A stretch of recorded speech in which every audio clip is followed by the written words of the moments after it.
Father की death हो जाने के बाद मदर बच्चों को अपने पेरेंट्स की यहाँ पर लेकर जाती है। कुछ रीजंस की वजह से बच्चों को घर में ही छुप कर रहना पड़ता है। यहाँ से एक बहुत ही अजीब तरीके से स्टोरी अनफोल्ड होती है।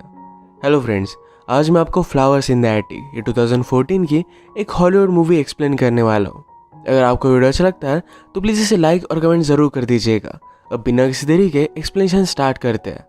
मूवी स्टार्ट होती है और हमारी कैरेक्टर कैथरीन ही हमसे बात कर रही थी। वो कहती है कि लाइफ में कब क्या टर्न आ जाए इसके बारे में आप बता नहीं सकते। पहले तो हमारी लाइफ बहुत ही परफेक्ट थी, पर उसके बाद बहुत ही डेंजरस से टर्न आए। अब ये सब क्या था ये हमें फ्लैशबैक में पता चलेगा। हम कैथरीन की फैमिली देखते हैं जिसमें उसके छोटे से ट्विन ब्रदर और सिस्टर्स थे और एक बड़ा ब्रदर था जिसका नाम था क्रिस्टोफर। मदर का नाम था कोरिन और फादर का भी नाम क्रिस्टोफर ही था। फादर हमेशा अपने काम से ज़रा दूर रहते थे। आज वो घर पर आए तो उन्हें देखकर सब लोग बहुत ही एक्साइटेड थे। फादर ने भी सबके लिए गिफ्ट लाया था। मदर के लिए उन्होंने एक बहुत ही एक्सपेंसिव नेकलेस लाया है। इसके बाद वो बच्चों के साथ गार्डन में खेल रहे थे। कैथरीन अपने फादर से बात करती है, कहती कि आप इतना ज़्यादा दूर मत जाया करिए। वो उन्हें मिस करती है। घर में सब लोग बिजी होते हैं और उस पर कोई भी ध्यान नहीं दे पाता। वो और कुछ बता पाती इससे पहले कोरिन अच्छी तरीके से तैयार होकर बाहर आ गई। वो एक्साइटेड थी क्योंकि फादर को प्रमोशन मिल गया है। अब वो और भी ज़्यादा बिजी हो जाएंगे। इस बात से कैथरीन को बहुत बुरा लगा। वो अपसेट होकर अपने रूम में चली गई। फादर उसे मनाने के लिए उसके पास आए। एक बहुत ही एक्सपेंसिव नेकलेस उसे गिफ्ट करते हैं। फादर ने कहा कि मैं जो भी कर रहा हूँ ये सब कुछ हमारी फैमिली के लिए है। नेक्स्ट सीन में हम देखते हैं कि इनके घर पर बर्थडे पार्टी थी। फादर ज़रा लेट हो गए। डोर पर नॉक आई पर ये पुलिस की थी। फादर का एक्सीडेंट हो चुका था और उनकी डेथ हो जाती है। सब लोगों को बहुत शॉक लगा। ट्विंस को तो अपने फादर की बहुत ज़्यादा याद आती थी। कोरिन बहुत ज़्यादा डिस्टर्ब होने लग गई। उसके पास पैसे भी नहीं थे। कैथरीन ने पूछा क्या हम ठीक रहेंगे। कोरिन कहती है मेरे पास कोई भी स्किल नहीं है। मैं सुंदर थी, इसी वजह से मेरी तुम्हारे फादर के साथ शादी हुई थी और वो कुछ ना कुछ करने का तो ट्राई कर ही रही है। पैसे ना दे पाने की वजह से कैथरीन का बैले क्लास भी छूट जाता है। कोरिन ने बहुत सारे लेटर्स लिखकर इन्हें पोस्ट कर दिया। थोड़े दिनों बाद कोरिन को लेटर्स का रिप्लाई आता है।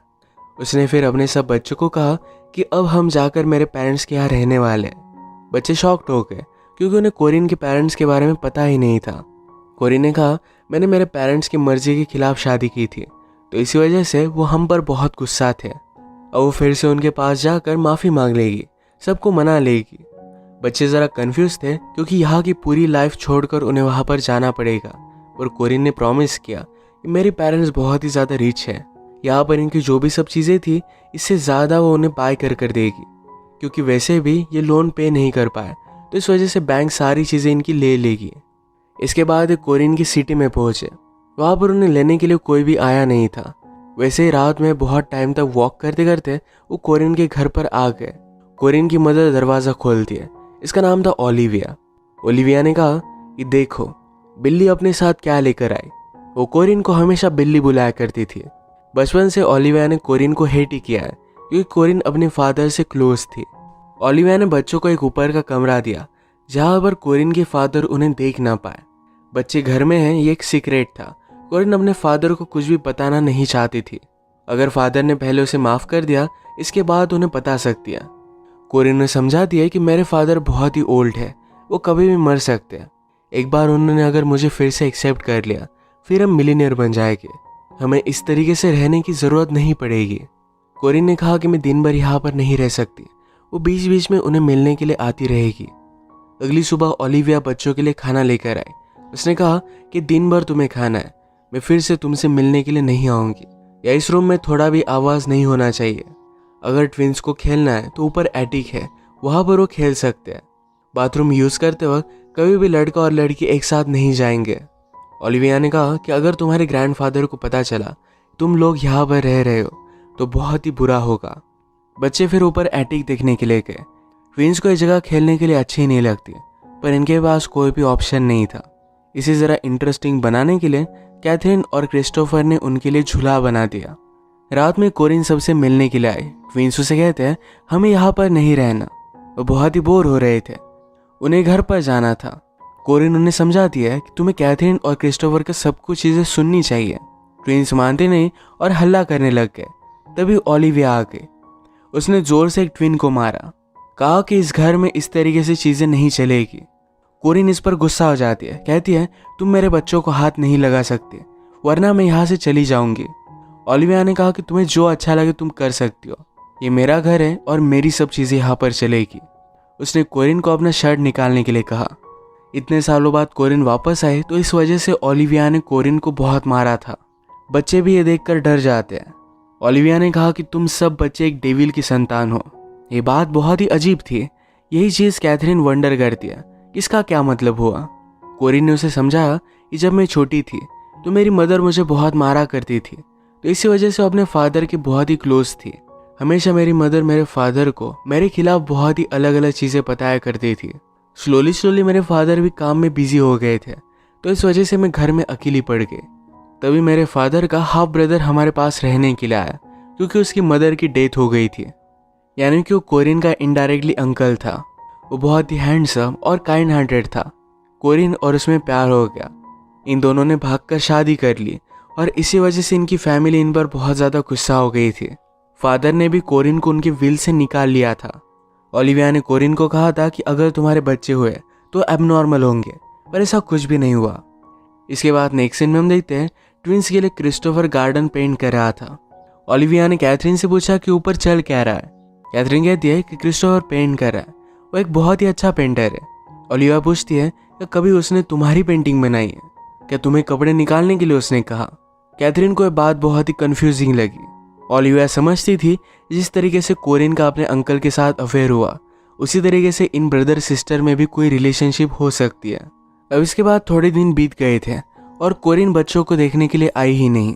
वो आने के बाद कहती है कि मुझे पूरा टाइम मेरे फादर के साथ ही बिताना पड़ा। वो सेलिंग गई थी, उनके साथ पिकनिक पर गई थी। ये बात कैथरीन को अच्छी नहीं लगती। उसने कहा 1 मंथ हो गया तुम हमें देखने के लिए आई ही नहीं। तुम्हें जल्दी अपने फादर को मनाना चाहिए, हमें भी बाहर जाना है। हम इतने भी बुरे नहीं कि वो अपने खुद के ग्रैंड चिल्ड्रन को एक्सेप्ट ना करे। कोरिन अब उन्हें सच बताती है, कहती कि मेरे फादर ने मुझे माफ़ किया, पर एक ही कंडीशन पर कि मुझे कोई भी बच्चे नहीं। अब वो उन्हें बच्चों के बारे में नहीं बता सकती।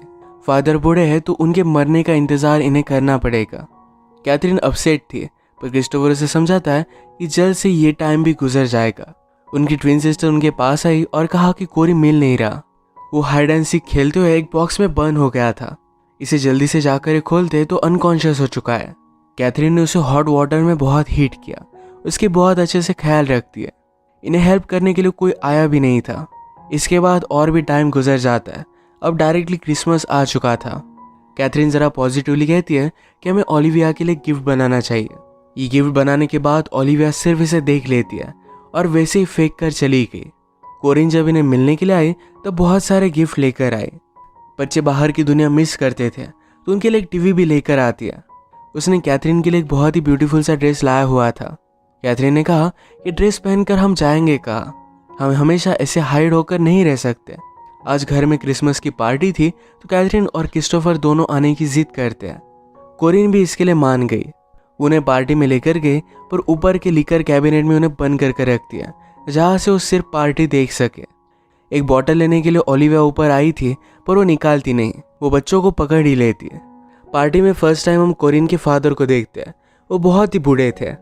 कोरिन के फिर से फैमिली में आने से उन्हें बहुत अच्छा लगा था। उसे एक बहुत ही एक्सपेंसिव नेकलेस गिफ्ट करते हैं। पार्टी के बाद जब बच्चे यहाँ से जा रहे थे तो कोरिन को एक आदमी के साथ वो देखते हैं।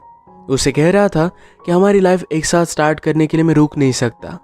उसे कहीं दूर लेकर जाना चाहता था। कैथरीन को यह बात अजीब लगी, पर क्रिस्टोफर कहता है मदर अब अमीर होने वाली है, उसके पीछे तो बहुत लोग होंगे। कैथरीन अपने रूम में चली गई, पर क्रिस्टोफर आसपास घूमता रहता है। जब कोरिन को यह बात पता चली तो बहुत ज़्यादा गुस्सा हो जाती है। क्रिस्टोफर के आने के बाद उसने उसे जोर से स्लैप किया। अगली सुबह उन्हें सॉरी बोलने के लिए आई। क्रिस्टोफर ने पूछा कि आदमी तुम्हारे साथ कौन था।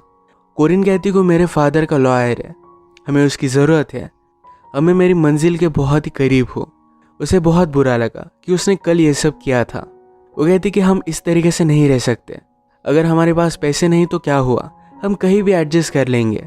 बच्चे सुनकर उसे कहने लग गए कि हम यहाँ पर रह सकते हैं, ज़्यादा वरी मत करो। एक्चुअल में कोरिन उन्हें मैनिपुलेट करने लग गई थी। वो खुद इतनी लालची है तो कभी भी ये सब छोड़कर नहीं जा सकती।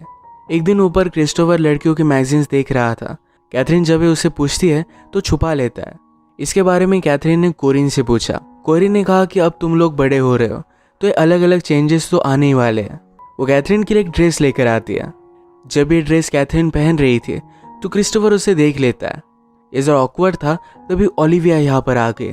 उसे लगता है इन दोनों में कुछ चल रहा था। ओलिविया गुस्सा होकर कोरिन को पनिश करना चाहती थी, उसके हेयर्स कट कर पर क्रिस्टोफर उसे मना करता है। रात में ओलिविया ने कैथरीन के सर पर टार लगा दिया। सुबह होने पर इसे निकालने के लिए वो बहुत ट्राई करते हैं पर निकाल नहीं पाते हैं। कैथरीन क्रिस्टोफर से कहती है कि तुम्हारी कोई भी गलती नहीं थी, तुम सिर्फ मुझे देख रहे थे। क्रिस्टोफर ने कहा कि तुम मेरे बहुत पास हो, मैं हमेशा लड़कियों के बारे में ही सोचता रहता हूँ।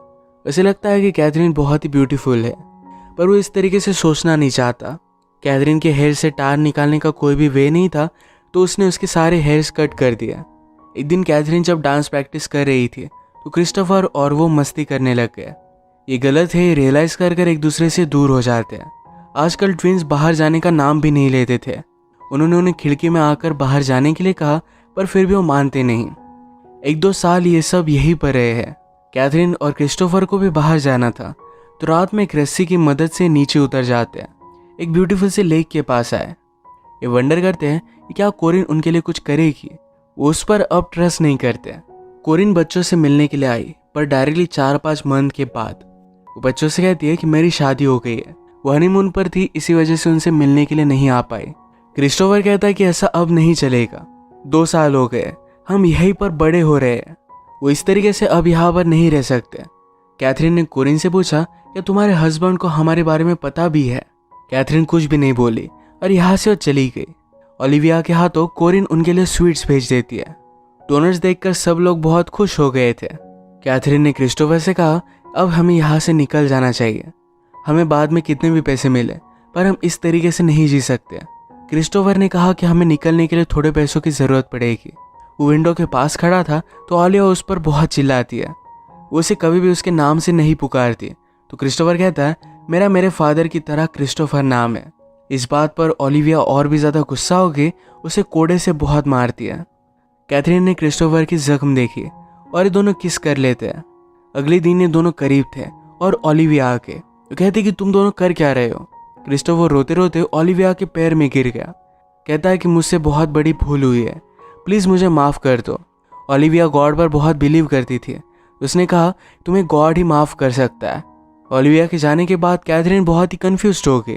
क्रिस्टोफर से पूछती कि तुम ये सब कर क्या रहे थे। क्रिस्टोफर हंसने लग गया। उसने ओलिविया की कीज की कॉपी बनाई थी। अब वो जब चाहे यहाँ से निकल सकते हैं। अब हर रोज़ रात में जाकर घर से थोड़े थोड़े पैसे निकालने लग गए। ऐसे थोड़े थोड़े पैसे चुराते हुए इन्हें बहुत टाइम लग सकता था पर इनके पास कोई ऑप्शन नहीं था। एक रात जब ये ऐसे ही निकले हुए थे तो कोरिन का हस्बैंड ड्रंक होकर सोया हुआ था। कैथरीन उसके पास गई। वो क्यूरियस थी तो उसे किस कर लेती है। इसके बाद वो पैसे लेकर रूम में आ गए। बाहर क्रिस्टोफर फेंस को देख रहा था। ये अभी अभी बनवाई गई थी और इस पर इलेक्ट्रिक का शॉक भी वो लगवा रहे थे। इस इलेक्ट्रिसिटी को बंद करने का स्विच उसने ढूंढ लिया। घर में आकर वो देखता है तो कोरिन और उसका हस्बैंड बात कर रहा था। उसका हस्बैंड कहता है कि मुझे एक सपना आया जिसमें तुम जैसे एक छोटी सी लड़की मुझे किस कर रही थी। क्रिस्टोफर समझ गया कि कैथरीन थी। उस पर बहुत ज़्यादा गुस्सा हो जाता है। गुस्से में एक दूसरे के साथ इंटीमेट हो गए। कैथरीन क्रिस्टोफर से कहती है कि अगर तुम चाहो तो हम ये सब चीज़ें बंद कर सकते हैं। क्रिस्टोफर ने कहा कि मैं तुमसे बहुत प्यार करता हूँ। एक दिन इनका ट्विन ब्रदर बहुत ही ज़्यादा बीमार हो गया। ये बात उन्होंने कोरिन से कही पर फिर भी उसे हॉस्पिटल ले जाने के लिए मना कर रही थी। कैथरीन उसे बहुत भला बुरा कहती है तो इसके बाद ओलिविया ट्विन को हॉस्पिटल में लेकर गई। अगले दिन ओलिविया इनके पास आई। कहती कि तुम्हारा ट्विन ब्रदर बहुत ही ज़्यादा इल था, हमने उसे बचाने की बहुत कोशिश की पर कुछ भी कर नहीं पाए, उसकी डेथ हो गई। इन सब को बहुत ही बुरा लगता है। अब एक पल भी ये यहाँ रह नहीं सकते थे। दोनों मिलकर डिसाइड करते हैं कि रात में घर में जो भी ज्वेलरी होगी, जितने भी पैसे होंगे, सब लेकर यहाँ से वो भाग जाएंगे। यही चोरी करते हुए मेड की बात उन्होंने सुनी। यहाँ की मेड भी चोरी कर रहे थे। वो कहते हैं कि कोरिन के फादर के मर जाने के बाद अब वो स्लोली सब मेड्स को निकाल रहे हैं। हम खुद का जितना फ़ायदा कर सके हमें उतना कर लेना चाहिए। क्रिस्टोफर को शॉक लगता है कि एक्चुअल में उसके ग्रैंडफादर की 6 मंथ्स पहले ही डेथ हो गई है। कोरिन को अपनी न्यू लाइफ बहुत ही अच्छी लगती थी। उसने अपने हस्बैंड को भी बच्चों के बारे में नहीं बताया था। उसका प्लान था कि बच्चों को हमेशा एटिक में ही रखेगी। क्रिस्टोफर जब ऊपर आया तो उसकी छोटी सिस्टर की हालत ज़रा ख़राब थी। छोटी सिस्टर ने अपना डोनट एक माउस को खिलाया था और माउस की डेथ हो गई। इसका मतलब है जो डोनट कोरिन ने उन्हें भेजे थे ये पॉइजनस थे। शायद इसी वजह से इनके छोटे ब्रदर की डेथ हो गई। इन सब का आवाज़ सुनकर ओलिविया ऊपर आ गए। वो उन्हें मार रही थी पर क्रिस्टोफर ने उसकी छड़ी ले ली। वो ओलिविया को पकड़ लेता है और सब लोगों को एटिक में जाने के लिए कहा। उन्हें पता था कि ओलिविया को एटिक में जाने से डर लगता है। वो भी उसे घसीटते घसीटते वहीं पर लेकर गया। वो डोर बंद कर देता है और ये सब खिड़की से बाहर निकल गए। ओलिविया वहाँ से नहीं जा पाई। उसकी हालत बहुत ही ज़्यादा खराब हो गई। इन सब को भागता देख एक सर्वेंट ने उन्हें देख लिया। क्रिस्टोफर उसे कहता है कि प्लीज़ हमें जाने दो, हम कोरिन के बेटे हैं। सर्वेंट को भी पता चल गया कि यहाँ पर चल क्या रहा था। वो जाकर फेंस की इलेक्ट्रिसिटी बंद कर देता है और ये सब यहाँ से भाग गए। कैथरीन हमसे कहती है अब हम उस प्लेस पर कभी भी नहीं जाएंगे, पर हमारी मुलाकात फिर से हमारी मदर से हो सकती है। मुझ में और क्रिस्टोफर के बीच में जो भी है, इस वजह से कोरिन को हमेशा शेम में जीना पड़ेगा। यही उसके लिए सज़ा होगी। क्रिस्टोफर के साथ होना ये कैथरीन का अपने मदर से लिया गया हुआ एक बदला था। इसी के साथ ये मूवी एंड हो जाती है। अगर आपको वीडियो अच्छा लगा तो प्लीज़ इसे लाइक और कमेंट ज़रूर कर दीजिएगा। बहुत सारी मूवीज़ लेकर आते रहता हूँ, तो प्लीज़ इस चैनल को सब्सक्राइब कर दीजिए और बेल नोटिफिकेशन आइकॉन दबाना मत भूलिएगा। फिर से मिलेंगे और एक नई मूवी के साथ। तब तक के लिए थैंक यू और आप अपने आप का ख्याल रखिए।